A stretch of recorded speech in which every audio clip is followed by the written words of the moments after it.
Some more, Cos. Thanks. My God, she's back.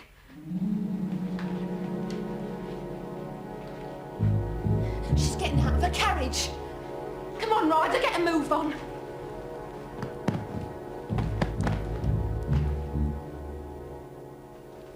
All right, Donna. Yeah. Look lively. All right, get a move on. All right. And maybe she won't want workmen under her feet. Yeah, all right, I finished, don't worry. Quick job, like you said. Hurry up.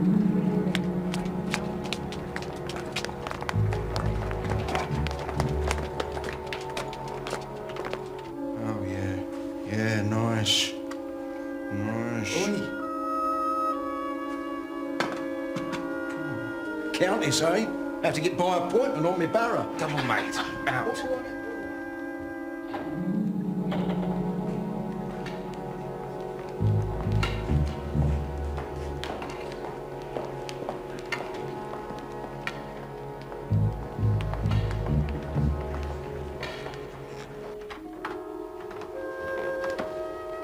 All right.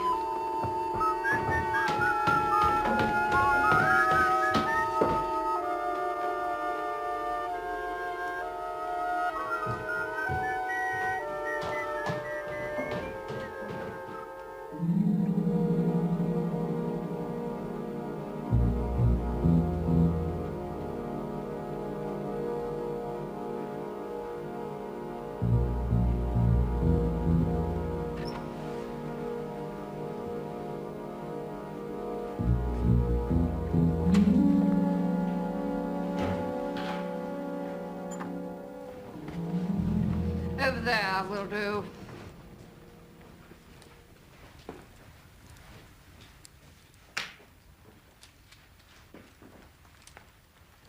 Here, for the three of you. Oh, thank you, my lady. And a Merry Christmas, my lady.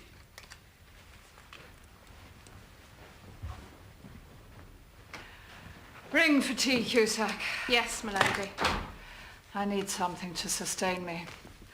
I do find preparing for Christmas quite an ordeal. Yes, my lady. And then a bath, I think.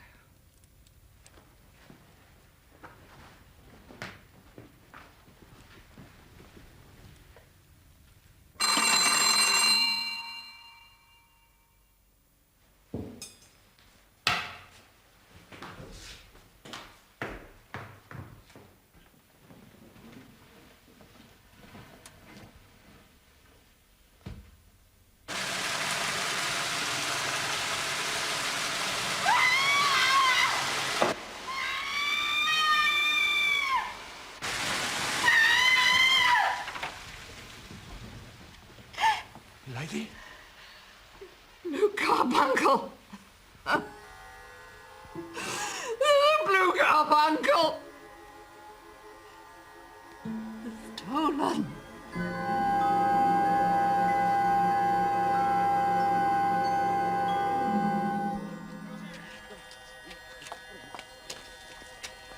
Open them up. There. Oh, John! She'll love it. It's beautiful. Just like your mother. Well, can we afford it, though? Told ya. I made a nice little bob or two lately, even if I hadn't. It's Christmas. You're a good man, John Horner. I'm a lucky man. Wife and kids like I've got. Man's as good as a king. So, it's the doll for the girl and the boat for the boy, right? Right.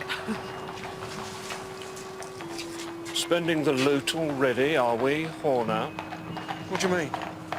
I've done nothing, what do you mean? John Frederick Horner, I hereby arrest you on the charge of stealing the valuable gem known as the Blue Carbuncle, the property of the Countess of Morcar. Anything you say... I didn't do it, I tell you, I didn't do it! It's no use, Horner. The man at the hotel gave a very good description of you. Constable! I didn't do it, I tell you! Let me go, will you? I didn't do it! Oh!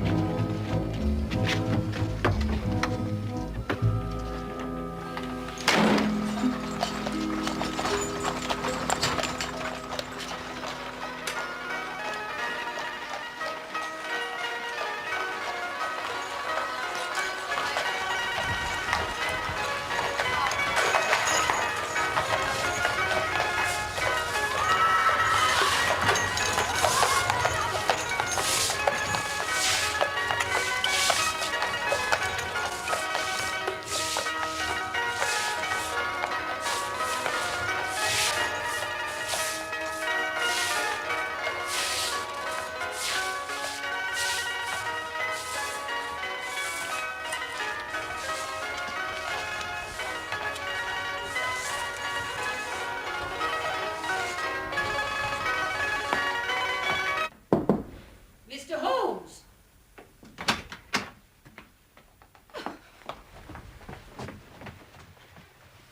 Mr. Holmes! Mr. Peterson, the commissionaire from opposite. Oh, please. He'd like a word Go with you. away.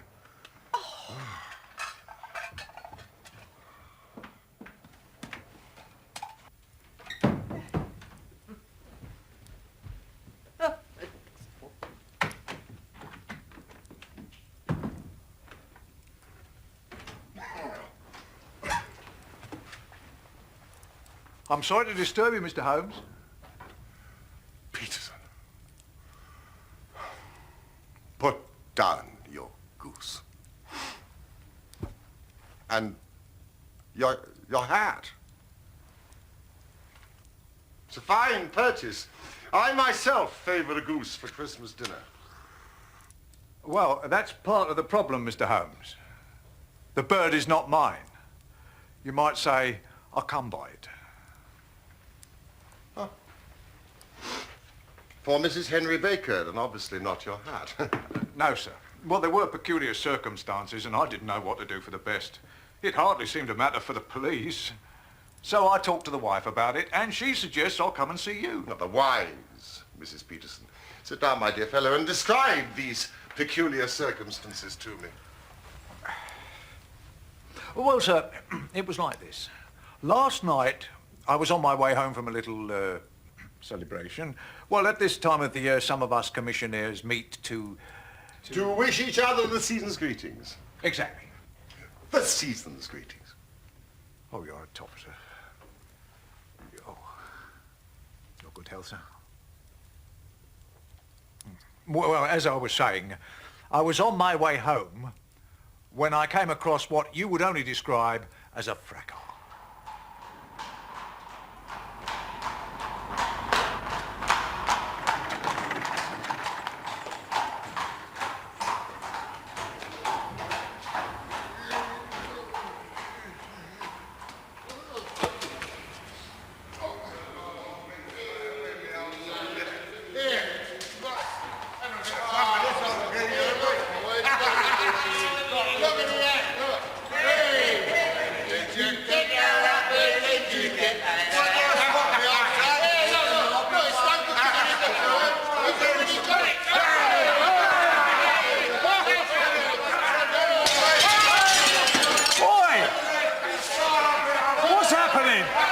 It's a copper! Scopper!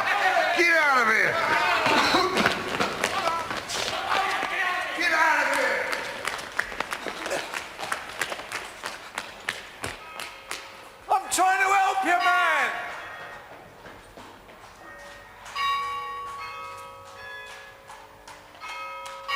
Well, the roughs ran off in one direction and the drunk fellow ran off in the other. I tried to stop him, but he no doubt thought I was a constable about to apprehend him for the breaking of the window. And so you were left with the spoils of victory in the shape of that battered hat and the most unimpeachable Christmas goose. Both of which I would willingly have returned to their rightful owners, Mr. Holmes. But the truth is I didn't know how. My dear Peterson, I do see your problem. Anyway, as I say, I discussed the matter with the good lady and we decided that I would bring both the goose and the hat to you, Mr. Holmes. Seeing as how even the slightest of problems is of interest to you in your particular line of occupation. I hope you don't think I'm wasting your time, Mr. Holmes. Not in the least. Now then, Commissioner, have you purchased your own bird? No, not yet. No. Then I suggest that you carry off this goose so that it may fulfill its ultimate destiny, while I retain the battered hat of the unknown gentleman who has lost his Christmas dinner. Well, if you think I should, Mr. Holmes. I do indeed. For there are signs, in spite of the frost, that this bird should be prepared without unnecessary delay. Well, if that's all right, Mr. Holmes. I will, of course, keep you in touch with developments. Very good, sir. Oh, may I wish you the compliments of the season? And to you and your good wife.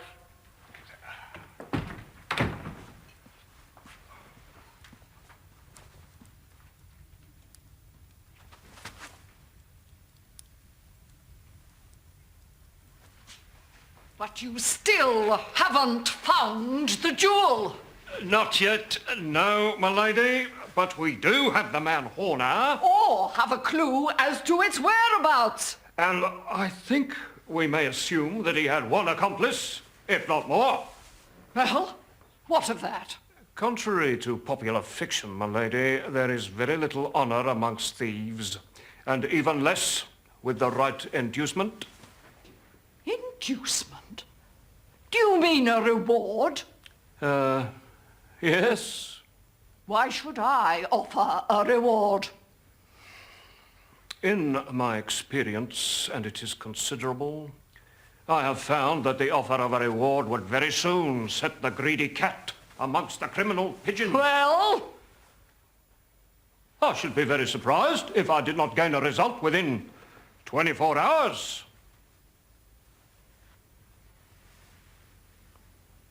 How much? Holmes? Oh, you're up. The Countess of Morcar is offering £1,000 for the return of the blue carbuncle. Inspector Bradstreet of B Division is in charge of the case and has arrested Mr. John Horner, a plumber aged 36, who protested his innocence in the strongest terms.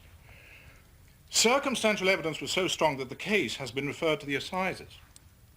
Horner, who showed signs of intense emotion during the proceedings, faded away at the conclusion and was carried from the court. Oh, excuse me, you are engaged. I am interrupting your study of that hat. No. The matter is a perfectly trivial one. But there are points in connection with it which are not devoid of interest. Even of instruction. I suppose that homely as it looks, that thing has some deadly story linked to it. That is the clue which will guide you in the solution of some mystery and the punishment of some crime. No. It is just one of those whimsical little incidents that will occur when you have 4 million people all jostling each other within the space of a few square miles. So what do you gather from that? Battered old felt. You know my methods. What do you yourself gather as to the individuality of the man who has worn this particular article? It was accompanied by a goose, Watson. For Mrs. Henry Baker was printed upon a small card attached to the bird's left leg.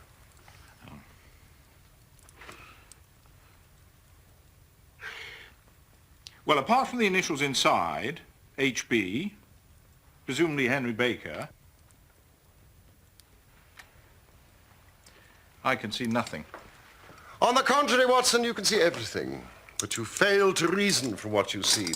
You are too timid in drawing your inferences. Then, pray, tell me what it is that you can infer from that hat.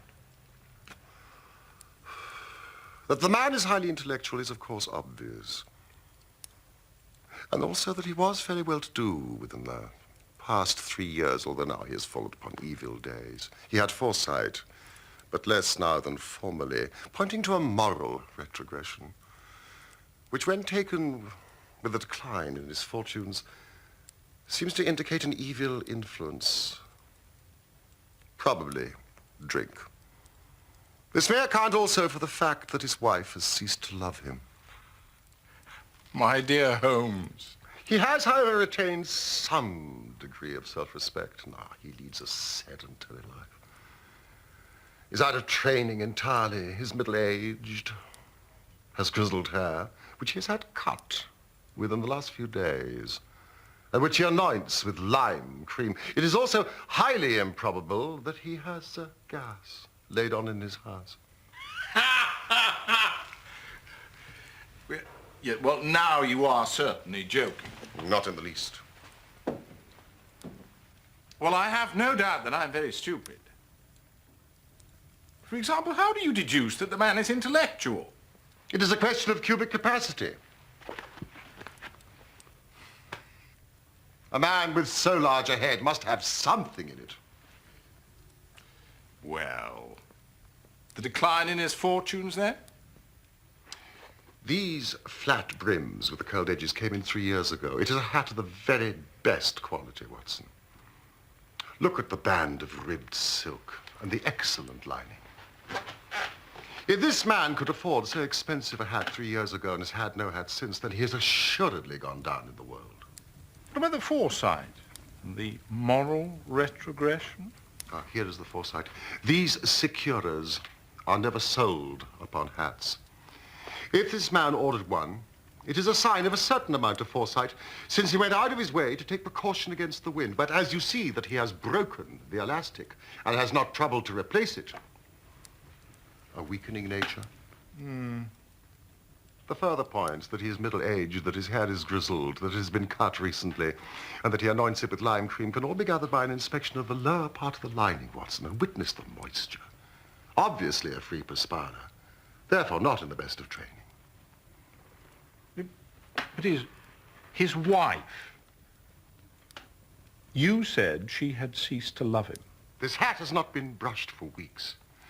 When I see a man with a week's accumulation of dust upon his hat, and his wife has allowed him to go out in such a state, I fear that he has been unfortunate enough to lose his wife's affections. But he might be a bachelor. Nay, but he brought a goose as a peace offering to his wife. Remember the card attached to the bird's leg? Yes. Well, you have an answer to everything. Just a minute. How do you deduce that there is no gas laid on in his house? One tallow candle stain, or even two might come by chance, but when I see Watson, no less than 5. He never got candle stains from a gas jet, Watson. Are you satisfied? Well, it's all very ingenious. Mr. Holmes, the goose. The goose, Mr. Holmes. Well, what of it, man? Has it come back to life and flapped off through the kitchen window? No, sir. But see what the wife found in its crop. By Jove, Peterson. This is a treasure trove indeed. You know what you've got. A diamond. Precious stone, but it cuts glass like it was putty. It is more than a precious stone. It is the precious stone. The Hotel Cosmopolitan robbery. The Blue Carbuncle. The Blue Carbuncle indeed.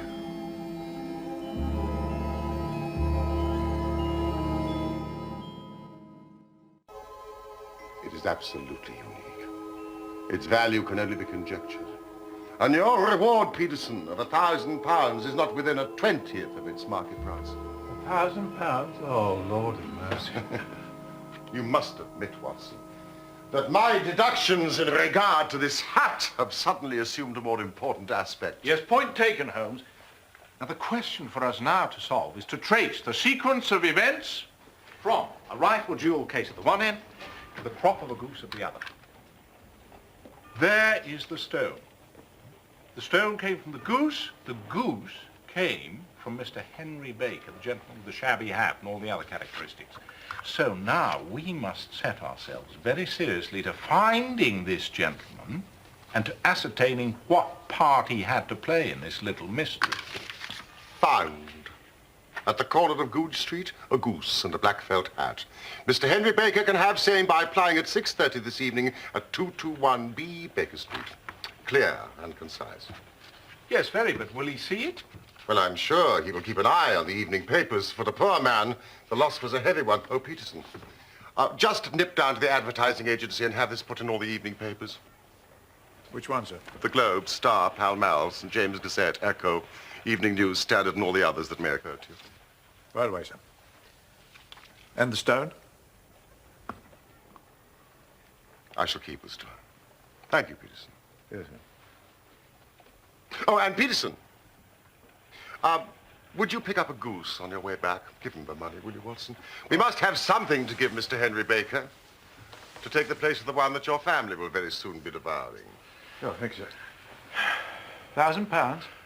£1,000. £1,000. £1,000.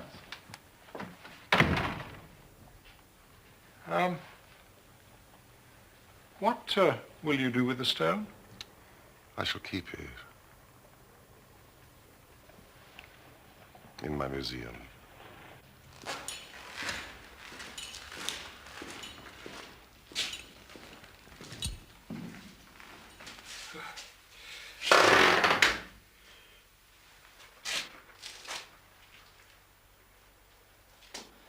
Well, Horner, her ladyship is not at all pleased with me. You might be under lock and key, but she'd rather her blue carbuncle was. Never took it, Inspector, honest. Yes. Well, tell me what you did with it, and I'll put in a good word at your trial. But if you don't... I've been on the straight for years, ever since I married Jenny. If you don't, and when the judge hears about your previous conviction, you might never see your pretty wife again. I've got you, Horner, but I need that jewel. It's a bonny thing. Just see how it glints and sparkles. Of course, it is a nucleus and focus of crime. Every good stone is. They are the devil's pet baits. In the larger and older jewels, every facet may stand for a bloody deed. It was found in the banks of the Amoy River in southern China and is remarkable in having every characteristic of the carbuncle, save that it is blue instead of ruby red. This stone is not yet 20 years old. In spite of its youth, it already has a sinister history. There have been 2 murders, a vitriol throwing, a suicide, and several robberies brought about for the sake of this 40-grain weight of crystallized charcoal. Who would think that so pretty a toy could be a purveyor to the gallows and the prison?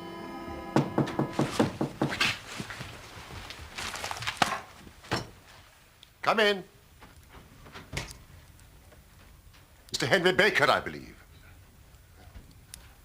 Please, draw near the fire. It is a cold night, and I observe that your circulation is more adapted for summer than for winter. Do sit down. This is my friend and colleague, Dr. Watson. How do you do, sir? Mr. Baker.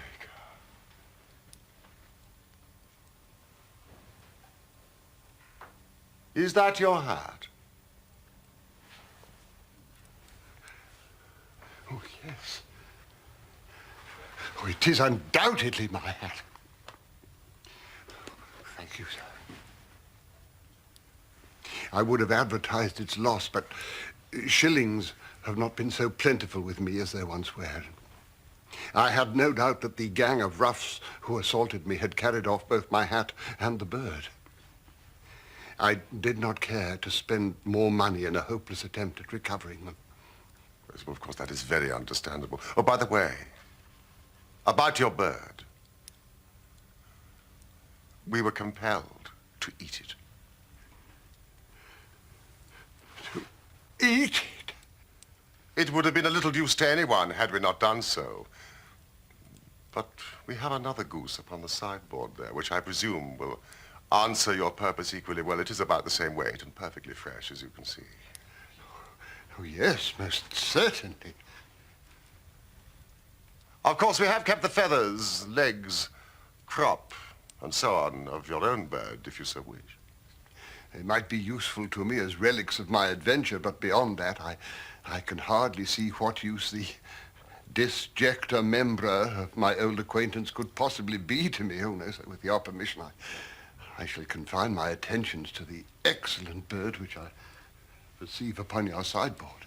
I would be interested to know where the other bird came from. You see, I am somewhat of a fowl fancier, and I have seldom seen a better-grown bird.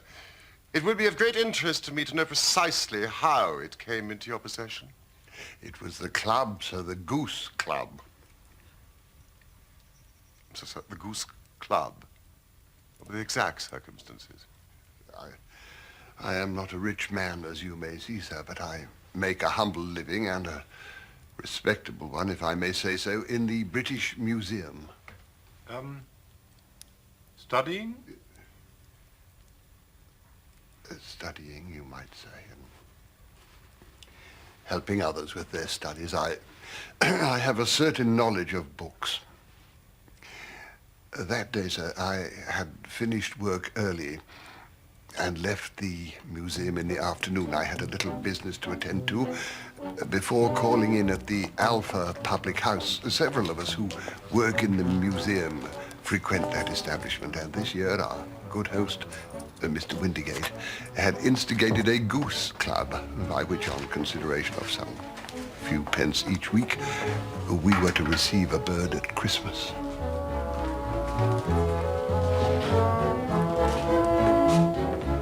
There we are, Mr. Baker. A very fine bird, as promised. Magnificent specimen indeed, landlord, eh? Put you back in a wife's good books, eh? Yes, well, she is still somewhat irked with me, I'm afraid. However, things will doubtless improve when I am once more in gainful employment. Of an academic nature, of course. Well, I have expectations. Now, I owe you one last payment of 8 pennies, eh? Struck it rich, have we, Mr. Baker? I chanced upon an acquaintance of sympathetic disposition. That is to say, I sold some of my books. Not your books, Mr. Baker. Needs must, Mr. Windigate, and at this season of the year more than ever, we must not deprive those we love. Or even those to whom we are married. And so, if you will set aside this impressive peace offering, I shall fortify myself for the fray with a large glass of whiskey and a pint of your most excellent beer.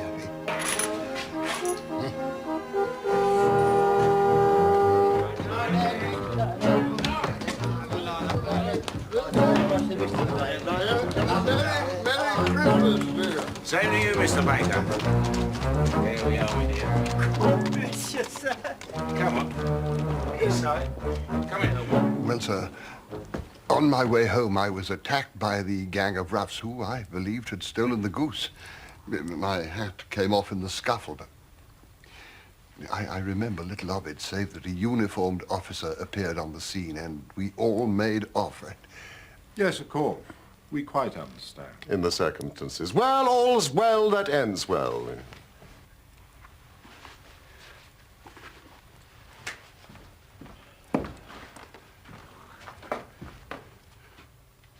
I am most indebted to you, sir, for your trouble.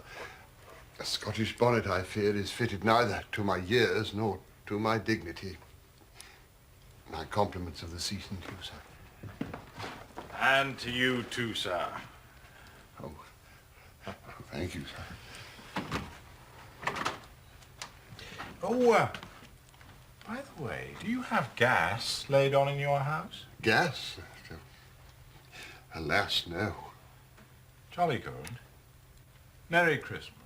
And to you both, gentlemen. Well, then, so much Mr. Henry Baker. He obviously knows nothing of the matter. Ah, Mrs. Hudson. Watson, do you need nourishment? Not particularly. Splendid. Mrs. Hudson, we shall turn dinner into supper, and we will follow up this clue while it is still hot. Which is more than the supper will be.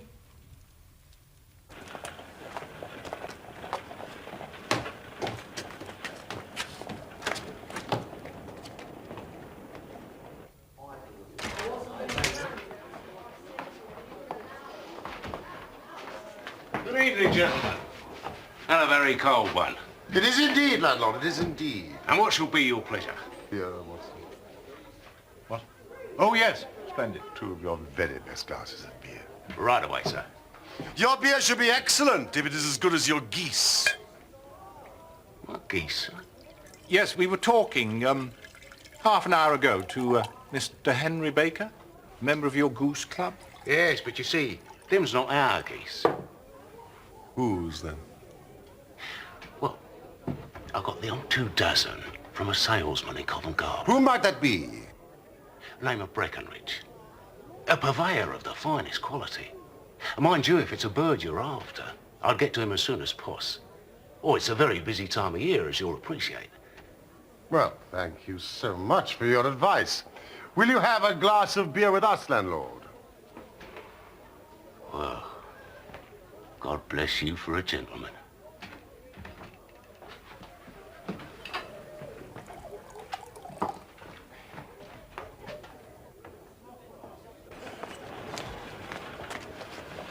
Now, for Mr. Breckenridge. Can't it wait? Watson, we have been given a line of investigation which has been missed by the police, and which a singular chance has placed in our hands. Now let us follow it to the bitter end. Extremely bitter. Faces to the south, then, and quick march!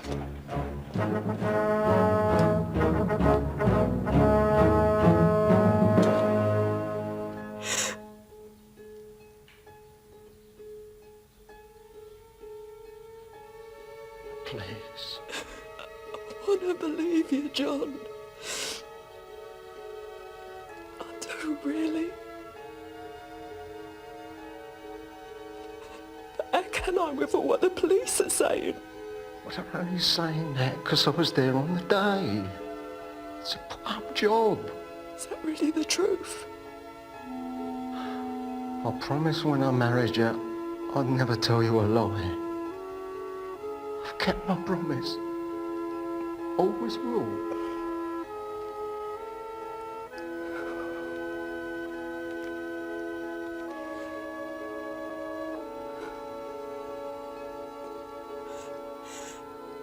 I don't believe you.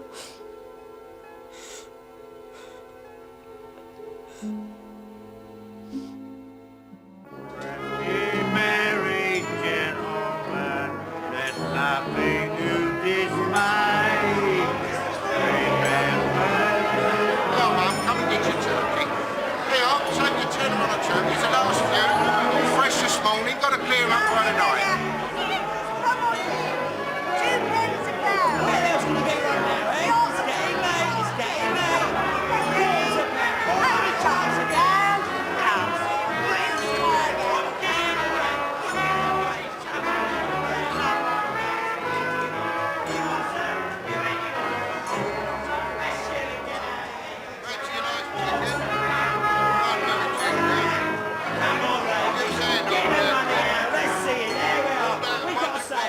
Good evening. Good evening. Sold out of geese, I see. Yeah, they have 500 in the morning. Too late, I think. Oh, you see the stall over there with the gas fire? Try him. It's what I was recommended to you. Oh, fine. The landlord of the Alpha Public House. Oh, yeah, he had a couple of dozen off me. Very good geese, too. Where, may I ask, did you get them? Now then, mister, what exactly are you driving at? Come on, let's have it straight now. Straight enough. I simply want to know who sold you the geese that you supplied to the Alpha. Well, then I'm not going to tell you, so now. Well, it really isn't no matter. But I fail to see why you should get so warm over a trifle. Warm? You'd be as warm if you were as pestered as I am. When I pay good money for a good article, that should be an end of it. But it's where are the geese? Who have you sold them to? How much will you take for them? You'd think they was the only geese in the world, the amount of fuss that's made over them. Well, I can assure you that I have no connection with anybody else who's made inquiries. Inquiries? It's more like the Inquisition. I'm not telling you. Ah. Well, then, the bet's off. What bet? Ah. What bet? Well, I'm always ready to back my opinion in the matter of fowls. And I have a fiver with my friend here that the bird that I chose is country bred, right, Watson? What? Oh, yes, absolutely. Ah, you've lost your money then, because it's town bred. It is nothing of the kind. I say it is. I don't believe you. Come on, pay up, Holmes. What do you think I wouldn't know, me who's been handling fowl since I was a nipper? I tell you, all the birds that went to the Alpha were town bred. You'll never make me believe that. Come on, do the decent, Holmes. Will you have a bet, then? Oh, just taking your money. But I'll have a sovereign with you just to teach you not to be obstinate. Done! Right. Now then, Mr. Cocksure, you see these here books here? Well, this is a list of all the folk what I buy off. Now, on this page, there's all me country folk. And these on this side in red ink are all me town suppliers. Now, you read out that third name down to me. Mrs. Oakshott, 117 Brixton Road. Yeah, account number 249. Go on then, turn it up in the ledger. Mrs. Oakshott, Egan, poultry supplier. And what's the last entry? 24 geese at 7 and 6 pence. Sold to Mr. Windigate of the Alpha Public House. So, what have you got to say now?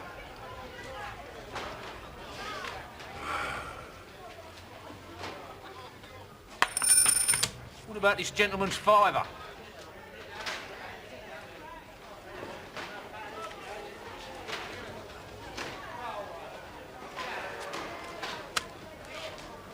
Charlie, give us some of these boxes. Hang on a minute, I'm busy at the moment.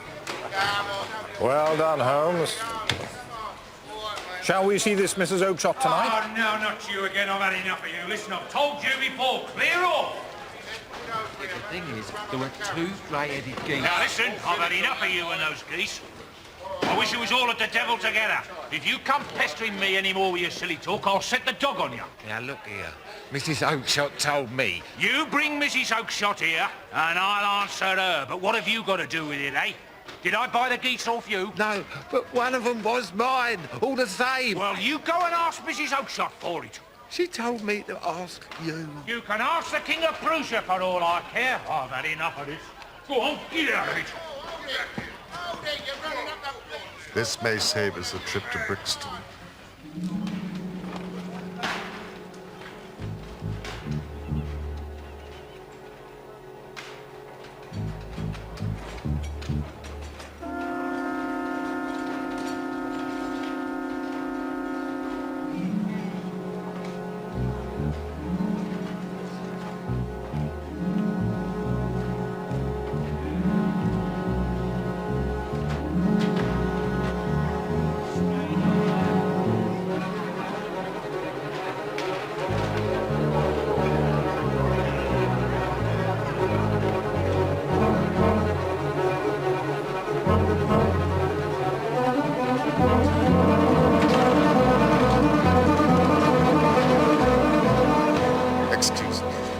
could not help overhearing the conversation you had just now with that salesman.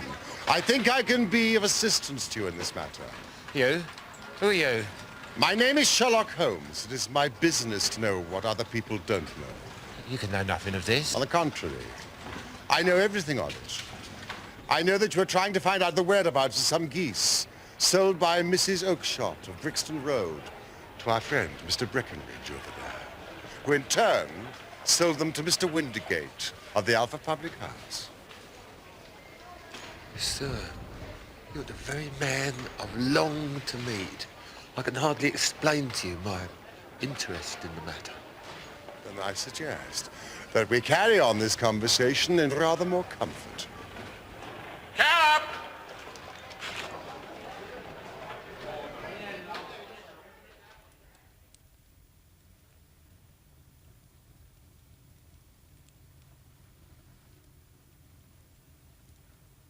Come in. Take my chair. I will just put on my slippers.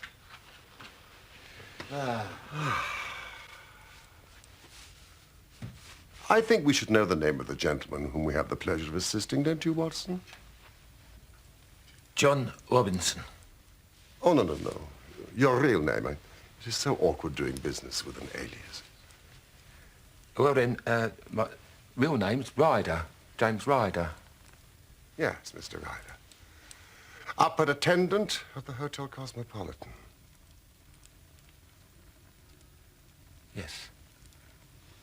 And I suppose you would like to know what happened to these geese. Or rather, one goose in particular. White with a grey head. Oh, sir, can you tell me where it went to? It came here. Here? Sadly, it is no longer here. But it laid an egg after it was dead. The bonniest, brightest little blue egg you have ever seen. Oh. Oh. I have it. Yeah.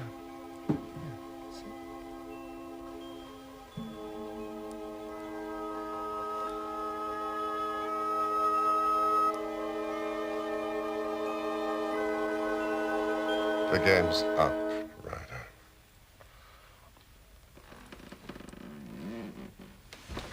Bear up, man! You'll be in the fire. What a wretched little shrimp it is, to be sure. There's not enough blood in him for felony. I have almost every link in the chain, Ryder. You need tell me very little. Catherine Cusack put me up to it. Her ladyship's maid. Exactly. You knew from local gossip that Horner had been concerned in some such matter before. So what did you do? You made some small job in my lady's room. You and your confederate Cusack. You then managed that Horner should be sent for. But you stole the jewel. Then you raised the alarm and had this unfortunate man arrested for some... For God's sake, Mr. Holmes, have mercy. Think of my father, think of my mother, and break their hearts. Me, I never went wrong before, I never will again, I swear it, on the Bible. Oh, don't bring me to court, Mr. Holmes. For God's sake, don't do that to me. Get back into your chair. It's very well to cringe and crawl now, but you thought little of the man that you sent to the dock for a crime of which he knew nothing. I'll fly, Mr. Holmes. I'll leave the country. Then the charge against him will all break down.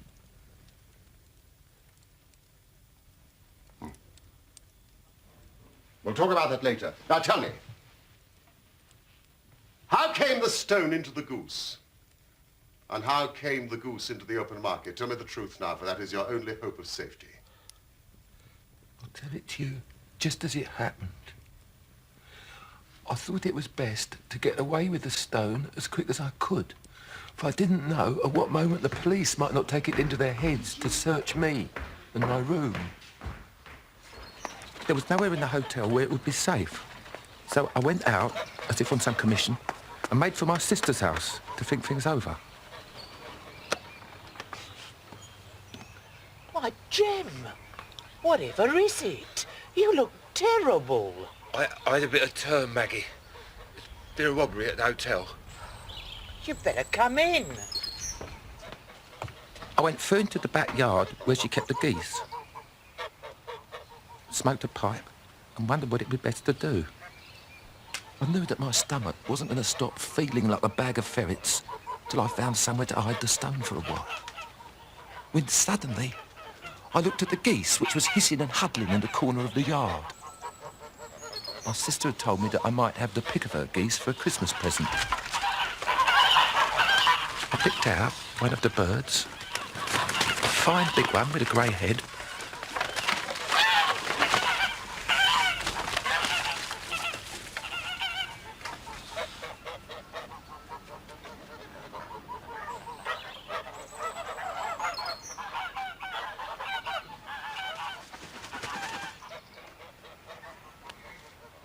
Pushed the stone down its throat as far as my finger could reach. And I thought all my troubles was over. When... Whatever are you doing with that bird, Jem? You said I might have one for Christmas. I was just feeling which is the fattest. We already set yours aside. Jem's bird, we call it. Yeah, if it's all the same to you, Maggie, I'd rather have that one I was handling just now. Well, that one's a good 3 pounds heavier. We fattened it up expressly. Yeah, never mind. I'll take the other, and I'll take it now. Just as you like. Which one is it? It's that grey-headed one in the middle. Oh, very well. Kill it and take it with you. I did what she said, Mr. Holmes, and I carried the bird to my pal. We got a knife, and we opened it up. My heart turned to water. There was no sign of the stone, and I knew some terrible mistake must have occurred.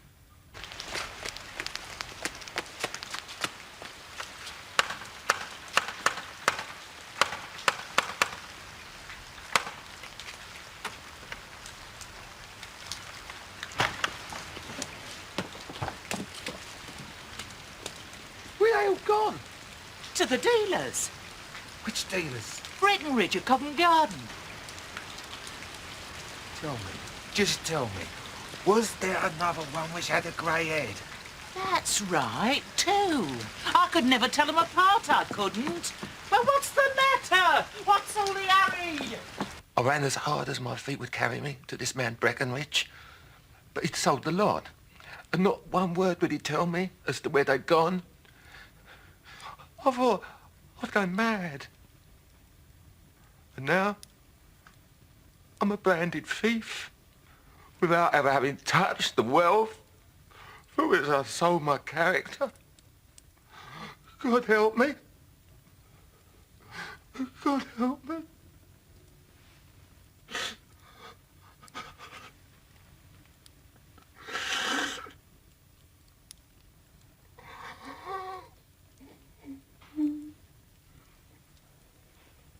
Get hard. What? Heavens bless you, sir. No more words. Get out.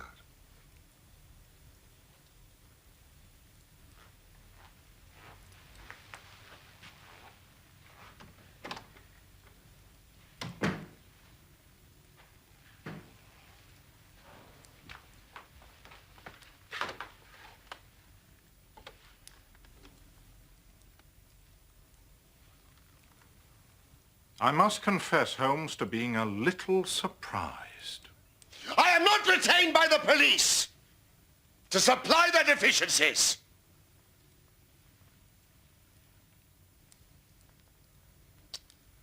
Maybe I am committing a felony, but I may be saving a soul.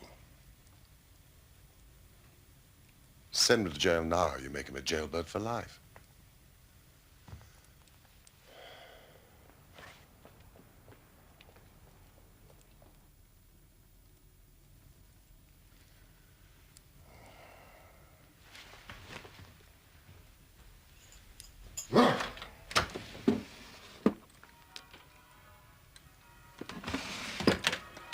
listen. After all, it is the season for forgiveness. Come. Midnight. Merry Christmas, Holmes. And to you, my dear friend. Just a minute. Holmes, I cannot contemplate eating while John Horner is still on remand. Now, do you suppose that Bradstreet or one of his colleagues might still be at their desks? You're quite right, Watson. Come, let's go.